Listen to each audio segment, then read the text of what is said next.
My husband cheated on me whilst I was pregnant, so I uninstalled the baby. Am I in the wrong here? I don't know how to start this. My fiancé told me that he cheated on me for over a year now, and we've been together for 7 years total. He says he doesn't want to be together anymore, which broke my heart and still did since we were high school sweethearts. His girlfriend was with him when he told me this, which made me even more upset since he didn't have the decency to tell me one-on-one. He let his girlfriend into our home, the one we bought together anyway.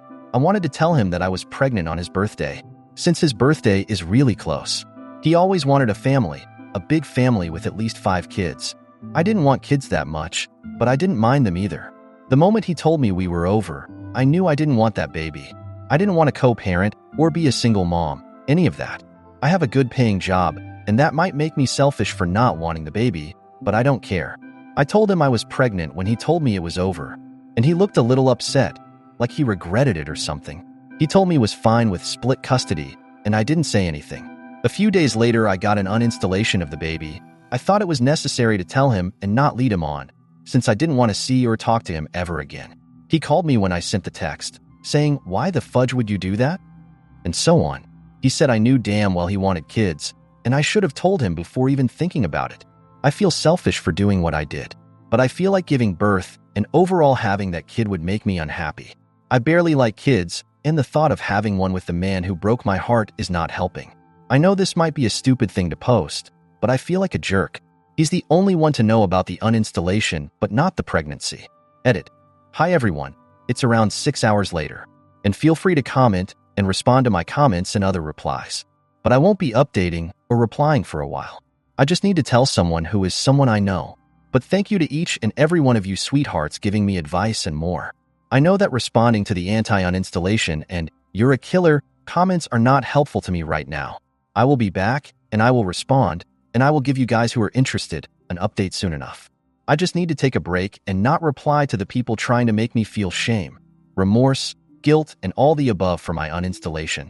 I feel like shit right now, so if anyone's able to message me on the next few hours with some recourses or anything, I'd greatly appreciate it. I will update you guys as soon as I can, and again, feel free to leave comments. And also, I absolutely did not get an uninstallation out of spite, revenge, or to punish him for what he did. I didn't think about the uninstallation the moment he sat me down. I don't blame the baby, even if anti-uninstallations disagree with that. And I guess I do want some validation from at least strangers, because I feel like I can talk to anyone. I feel horrible. So if I overacted at your comment and whatnot, you're right, I guess. I know this is a stupid post, but I thought I needed to consider his feelings and not just my own. Thanks. Again, comments. Opie responds to multiple questions regarding doing something to get back at her ex-Op. Hi, I just woke up. I didn't take revenge on him. I loved him and I made so many sacrifices for him. And I guess I thought he made sacrifices for me as well, and maybe he did. I don't know. I didn't have an uninstallation to get back at him because I hate kids and he should be punished or something. I did it because I didn't want to ruin that kid's life and mine. I would not love that baby, and as controversial as it sounds, I would probably do some things that I wouldn't be proud of if I had them. I would probably give them trauma because I don't understand kids or adore them. I get it, you're one of those people who do not like uninstallation, but I wouldn't do that just because.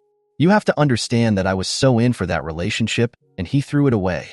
I still don't even know how to feel about anything regarding it so far. I haven't even talked to my fiancé's family, him or his girlfriend. No one but him, and maybe his girlfriend knows about it. I don't hate kids, but I was willing to have them for him. I know that might make me sound like a huge jerk and other things, but please understand. And lastly, I'm not that immature. I'm not that childish that I would get an uninstallation just because. I don't hate kids, like I said. I don't even take revenge, so saying that is weird. I did not get an uninstallation just to get more drama. Please at least ask me, or whatever you are doing, because I didn't even want the uninstallation, but neither the kid. I never announced having my uninstallation to anyone. You sent him a text, privately. I'm really sorry if I didn't word my text right, because I think you said you're not understanding. He was my fiancé, and we known each other for over 7 years. I didn't even think about hurting him when I did the uninstallation. I was thinking about the me and the baby, even though that might not sound like it. I never intended to end it the moment he told me it was over. I don't know if you have read my text or my replies, but it was ever about hurting him or his feelings. You don't even know how he feels, so I'm not even sure what you mean. Who could be pissed or sad or whatever? I didn't want to hurt him or make him feel worse. but I thought it was necessary to tell him. I'm thinking and know I see there are things I should have and should not have said, but I didn't think about ending it. I don't like uninstallation very much. I'm not anti-uninstallation, but I never wanted kids on the first place. I felt like dirt when he told me this. And I know that it seems like I wanted my evil revenge plot, but I didn't. I don't plan to talk to him more either unless absolutely necessary. Update 1. Hello, it has been around 25 days, almost a month that I have not been active. A lot has happened, so I will be telling you guys it. And yes, I have read all messages. I have not responded to most, but I have read all as of now. So firstly, I will answer some questions. Number 0. I want to state that I suppose the title of my post and how I worded things in my post made me want to do all this out of revenge, spite, and pettiness, which sucks because I think many have a negative view of me. Number 1. I have not been engaged to my ex for 7 years. I said we have been together 7 years total, but some have saw this story in TikTok, so I believe the story has changed on there. Number 2. I do not live in the United States of America or in America. I will not tell where I live, but I will say English is not my true language. Number 3. I think it is obvious that I would not kill the child after giving birth, or if my ex had passed away. Even in scenario number 2, I do not think I would have even know if he cheated or not. I would not have killed the baby after the baby was born. That is official murder by law, and I would be in jail.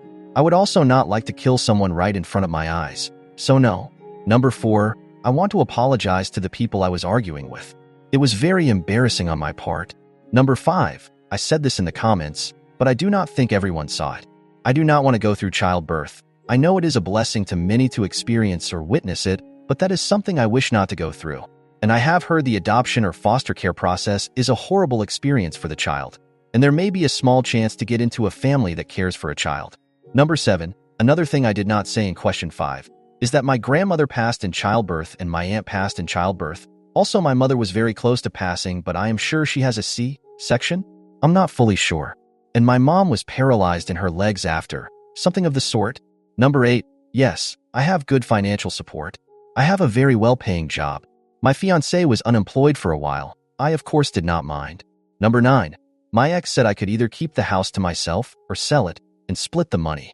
His girlfriend told me they had sex onto my bed and basically acted like husband and wife while I was not home. So I sold the house. Number 10. My therapist told me she thinks I may have borderline personality and obsessive-compulsive disorder. So I guess I will be getting tested, or whatever the word is.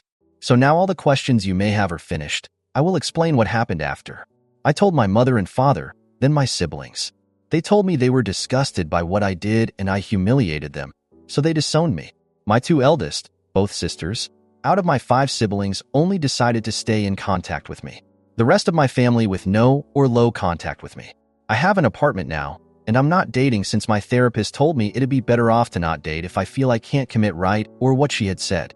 My ex emailed me and told me why he did what he did. Firstly, he texted that my chest wasn't large enough, and that he needed a fully Caucasian girl with both a big chest and a big behind, and not just one or the other. He said he was disappointed in me, and told me he would have considered getting back with me if I did not have the uninstallation and not sell the house. He also texted me I should have had a different mother with a big chest and big behind so I could have her genes or get plastic surgery to fix my flat chest. Even though he told me he likes natural girls while we were dating. He told me his girlfriend would have made a good stepmom. But I hear they are in an open relationship, so I wonder how that will go. So yes, I will respond to any further questions. Also, thank you for the rewards on my last post. I am not sure what they mean or what they do, but I appreciate them. Forgot to add this. His mom and his sister texted me through messages. They told me they were disappointed in the both of us for doing what we did. They told me it all sucks, but it wasn't an excuse. But besides those 3, the rest of his family did not contact me. Commenter number 1. Man, you dodged a huge bullet. He cheated on you because you didn't fit his criteria, but he was going to stay with you if you had a child? Now he would have been cheating on you or demanded an open relationship. Your family that cut you out sucks. It's not easy to raise a child as a single mom in America. I can only imagine what it's like wherever you live. Even with your family's support, see how fast they cut you out. It would have been hard. And even adopting the child out through may someday want to reconnect with their birth mother. Just block your unsupportive family members for your own mental health. Tell them they have disappointed you for not supporting you when you had to make a hard decision. They wouldn't have raised the child like their own. They don't get to judge you. Also block his mom/sister after telling them that he told you he can only commit to a busy, big asset, Caucasian woman because they raised a creep of a man. Hope things work out. It may not have been an easy decision, but with hindsight, it was 100% the right one. Commenter number 2, you don't have to answer any questions whatsoever.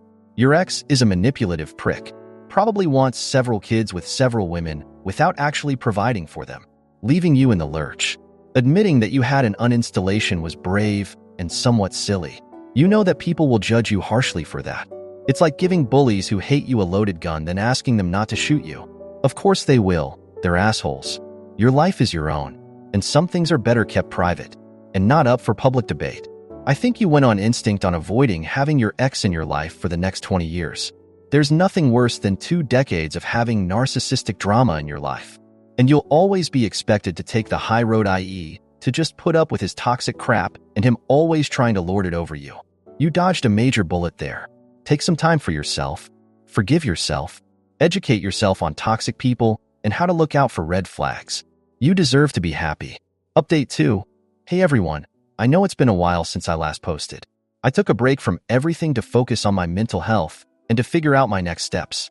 Thanks for all your kind messages and support. It really helped me get through these tough times.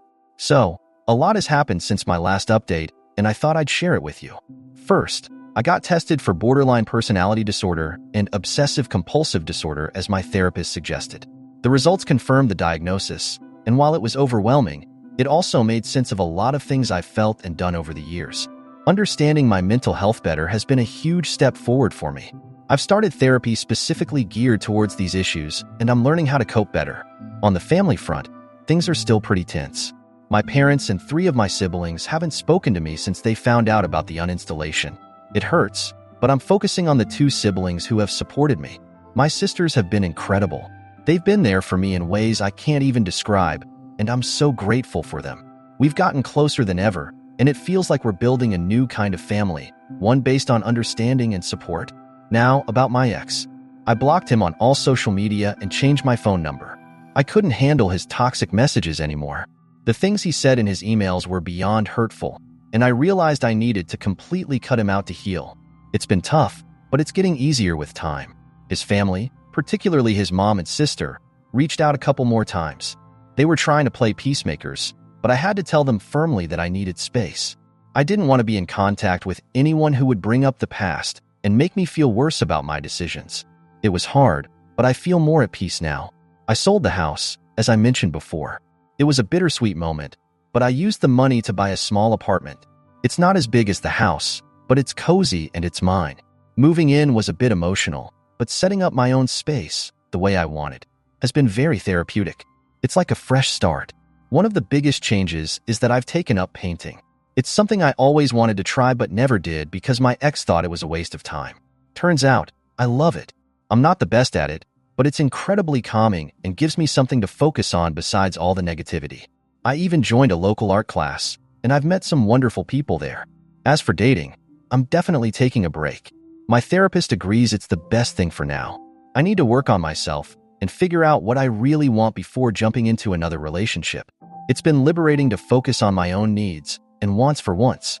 I've been reading a lot about self-care and personal growth, and I feel like I'm slowly getting back to who I was before all this drama. Financially, I'm doing okay. My job has been understanding about my need for some time off, and I've returned with a lighter workload. They've been supportive, which is a relief.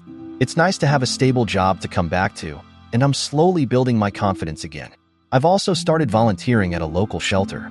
It's been incredibly rewarding to help others and gives me a sense of purpose. It's something I never thought I'd do, but it's one of the best decisions I've made. It keeps me busy and gives me a break from my own problems. So, that's where I'm at right now. I'm taking things one day at a time and trying to focus on the positive. Update 3. Hey everyone. I'm back with another update. It's been about 3 months since my last post, and I have some more news to share. First of all, thank you for all the encouraging messages. Reading your comments and support has been incredibly helpful during this tough time. I've been doing a lot of soul-searching and focusing on self-improvement, and it's been a journey. Therapy has been going well. I've made significant progress in understanding my BPD and OCD. My therapist has been a huge support, and we're working on strategies to manage my symptoms better. I've also joined a support group, which has been eye-opening. Hearing others' stories and sharing my own has made me feel less alone. I've continued painting, and I even participated in a small local art show. It was terrifying to put my work out there, but the feedback was positive, and it felt amazing to share something I created. It's become more than just a hobby. It's a passion now. I'm even considering taking some formal classes to improve my skills. Work has been steady, and I've taken on some new projects that I'm excited about. It's nice to feel engaged and productive again. My boss has been very supportive, which makes a huge difference. Having a stable job to rely on has been a cornerstone of my recovery. As for my family, things are still strained. My parents haven't reached out, and I've come to terms with the fact that they might never do so. It's painful, but I'm focusing on the family I've created with my supportive sisters and friends. We've had some great times together, and I'm cherishing these new bonds. I've reconnected with an old friend from high school who recently moved back to town. She's been a rock for me, and it's like no time has passed since we last hung out. We've been spending a lot of time together, and it's been wonderful to have her support. She's one of the few people who knew me before all this happened, and she's helping me remember who I was before the drama. On the relationship front, I've started dating again, cautiously. I met someone at my art class, and we've been going out for a few weeks now. It's nothing serious yet, but he's kind and understanding of my past. I'm taking things slow and making sure I'm ready before diving in too deep. It feels good to have a connection with someone new, and it's giving me hope for the future. I've also taken up yoga and meditation. They've been incredibly helpful for managing my anxiety and stress. I never thought I'd be the kind of person who enjoys these things, but they've made a huge difference in my mental health. I'm learning to be more present and to take things one day at a time. Lastly, I've been volunteering more at the shelter. It's become a big part of my life, and I've made some great friends there. Helping others has given me a new perspective on my own problems, and it's been incredibly rewarding. I'm even thinking about starting a small fundraiser to help with the shelter's needs. Update 4. Hey everyone, back again with another update. It's been about 6 months since my last post, and I wanted to share some new developments. First off, my art has really taken off. I've been dedicating a lot of time to painting, and it's paid off. I got accepted into a larger art show in the city, and my pieces were well received. I even sold a few. It's been such a confidence boost and a validation of all the hard work I've put in. I'm thinking about setting up an online store to sell my artwork, which is both exciting and nerve-wracking. Therapy continues to be a cornerstone of my recovery. I've made tremendous progress, and my therapist is very pleased with how far I've come. I've learned so much about managing my BPD and OCD, and I feel more in control of my life than ever before. The support group has also been a huge help. We've become a tight-knit community, and it's comforting to know I have people who understand what I'm going through. Work has been great. I got a promotion. My boss recognized my hard work and dedication, and it feels amazing to be appreciated. The new role comes with more responsibilities, but I'm ready for the challenge. It's been a positive change, and it's given me something to look forward to every day. Family dynamics are still complicated. My parents and the 3 siblings who cut me off haven't reached out. It's sad, but I've made peace with it. My 2 supportive sisters and I are closer than ever. We've started a tradition of having weekly dinners, and it's been a wonderful way to stay connected. Our bond is stronger than ever, and I cherish these moments with them. My relationship with the guy from my art class is going well. We've been dating for a few months now, and things are progressing nicely. He's kind, understanding, and supportive of my journey. We've had some deep conversations about our pasts and what we want for the future. It's still early days, but I'm hopeful about where this could go. I've continued with yoga and meditation, and they've become integral parts of my routine. They help keep me grounded and centered, which is crucial given everything I've been through. I've even started attending a local yoga studio, and I've made some new friends there. Volunteering at the shelter has been incredibly fulfilling. The fundraiser I mentioned in my last update was a success, and we raised enough money to make some much-needed improvements. The shelter now has better facilities, and it's so rewarding to see the positive impact we've made. I'm more involved than ever, and it's become a passion of mine. One unexpected development is that I reconnected with an old friend from college. We lost touch after graduation, but we recently ran into each other at a mutual friends event. It's been great catching up, and we've been hanging out regularly.